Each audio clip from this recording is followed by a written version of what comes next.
The annual X-Men Gala was one of the best things created during the Krakoan era.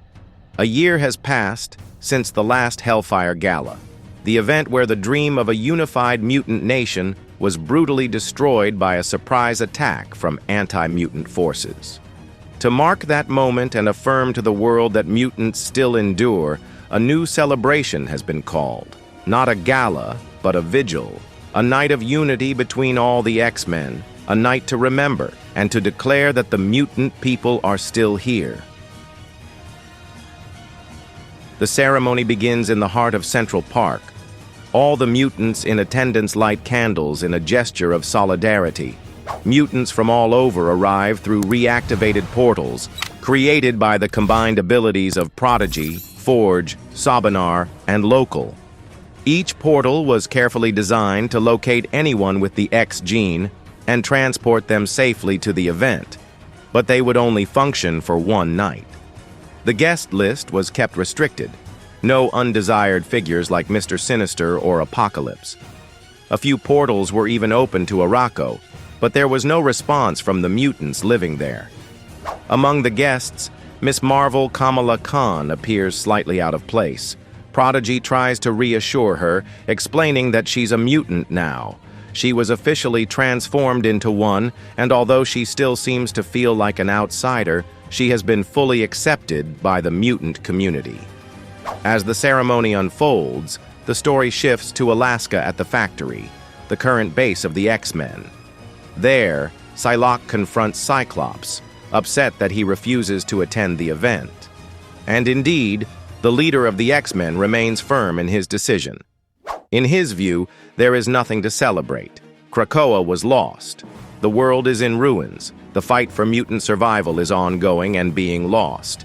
He even mentions the enemies they've been facing recently, such as 3K, the Upstarts, the organization known as The One, Karina Ellis, and the Grey Malkin prison.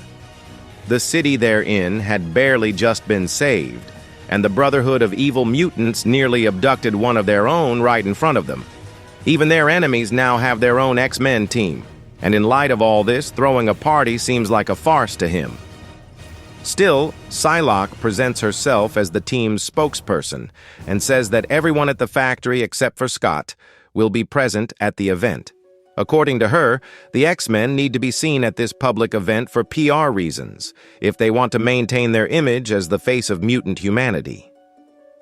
Meanwhile, on the other side of the galaxy, Jean Grey feels sorrow for not being able to attend the event and honor all that the mutants have lost.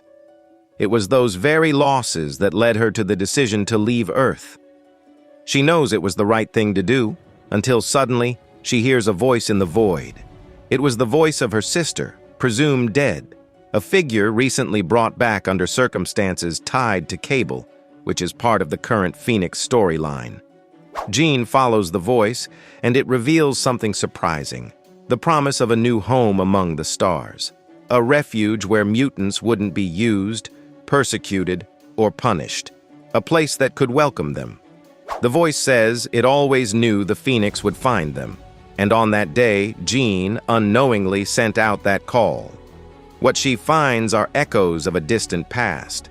Centuries ago, a group of mutants left Earth in search of peace among the stars. They didn't survive the journey, but their memories were preserved in floating crystals scattered across space. A silent message for any mutant who might one day feel lost in the cosmos, which is exactly Jean's case.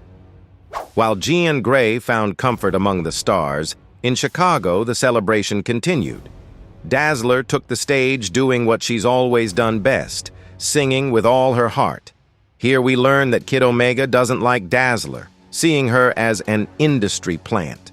Temper doesn't appreciate that attitude and excuses herself, saying she has a date, and that's when Kid Omega realizes he made a mistake breaking up with her in the past.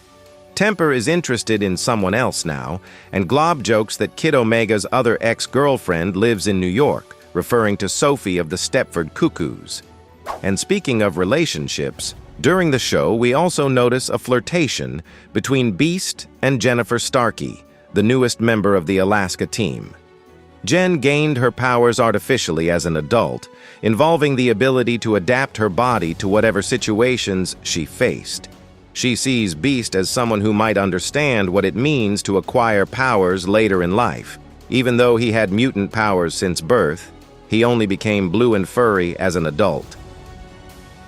Across the world in Russia, we get an epilogue to the canceled X-Force series. Colossus, alongside John Wraith, returns to the places of his youth, remembering life before he answered Xavier's call. John doesn't judge him, but makes him reflect on whether he spent too long fighting other people's battles, living far from his own essence. The wars for utopias, for Krakoa, for distant promises, all of it seemed to have taken more than it should. Before leaving, John admits he never felt comfortable at the Vigil, as the idea of Krakoa never fully convinced him. At that moment, Magic steps through a portal. She hugs her brother and asks if he's really ready to go. Colossus answers yes, equipped with a helmet designed to prevent mind control, a wise precaution as he still carried emotional scars from years of manipulation.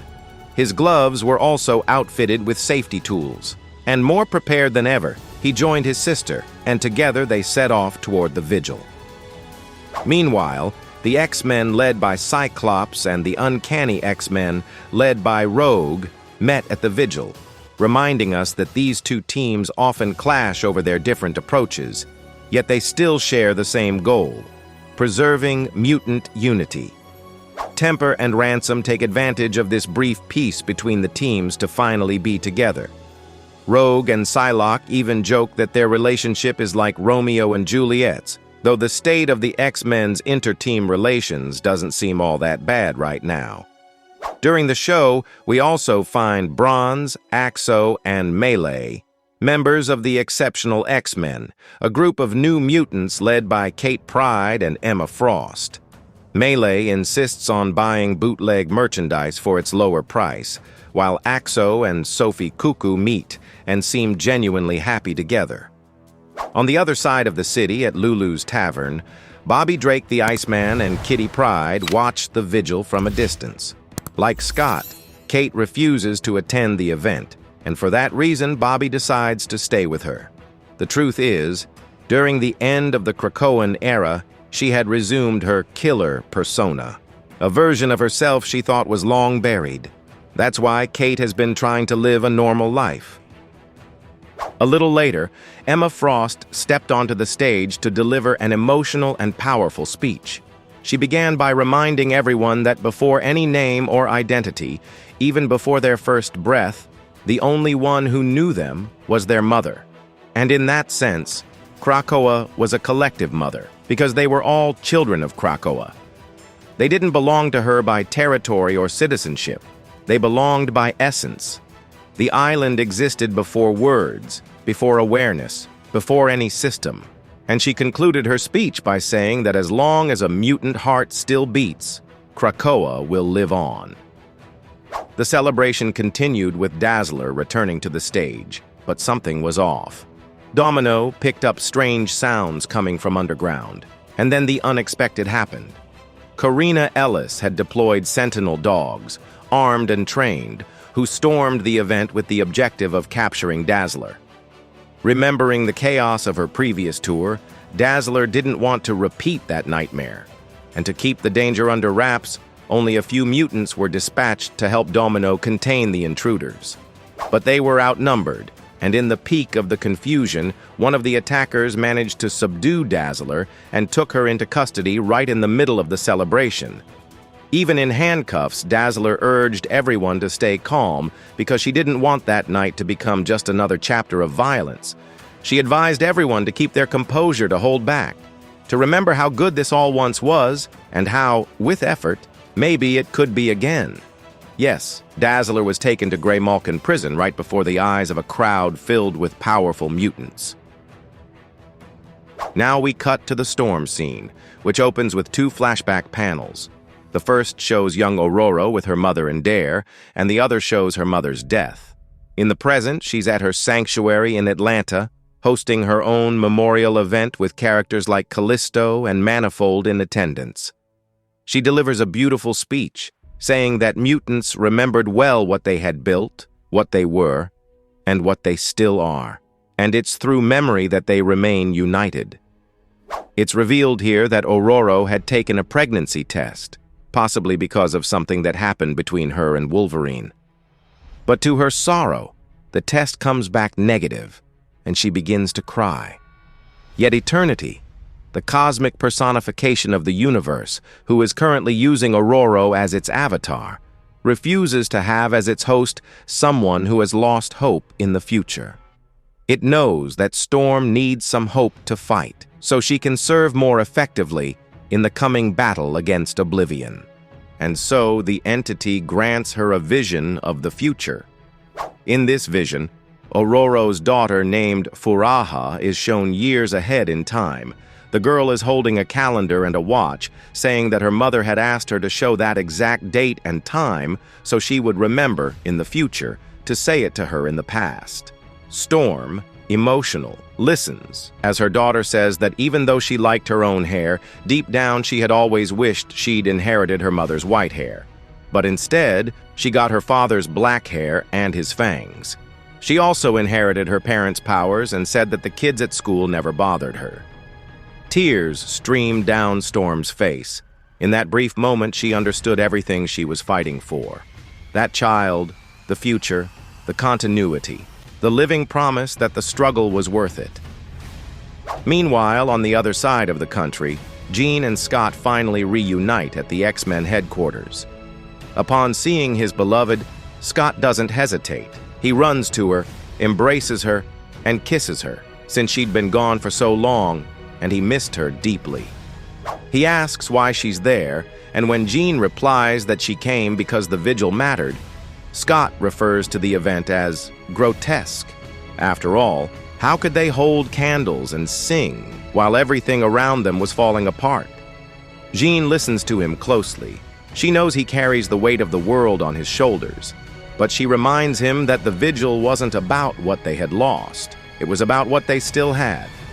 Families bound not by blood, but by ideals. Young people building a future. The wounded finding comfort in one another. Leaders who, even in the ashes, were still able to dream. That was what they were celebrating. The hope that, even wounded, they could still bloom. And with that, Cyclops finally understood and shifted his focus back to hope. But the night would not end in peace. The atmosphere of unity and solidarity was violently shattered when every cell phone, billboard, and electronic screen changed at once. The organization 3K hijacked the night with a provocative, coordinated broadcast aimed directly at the mutants. The message began by inviting the children of Krakoa to sing, to dance, to remember, but warned them not to forget what had been taken, because 3K hadn't. They declared that Krakoa was a grand experiment, and that this experiment had shown the world that mutants no longer needed humans, or even the X-Men, whom they labeled as traitors. The attack on Dazzler was used as an example. The mutants themselves stood frozen, watching their star being captured on stage at the center of one of the largest mutant gatherings since the collapse. All of it happened before dozens of powerful mutants, and not a single finger was lifted to stop it. To 3K, this was proof that the heroes had failed.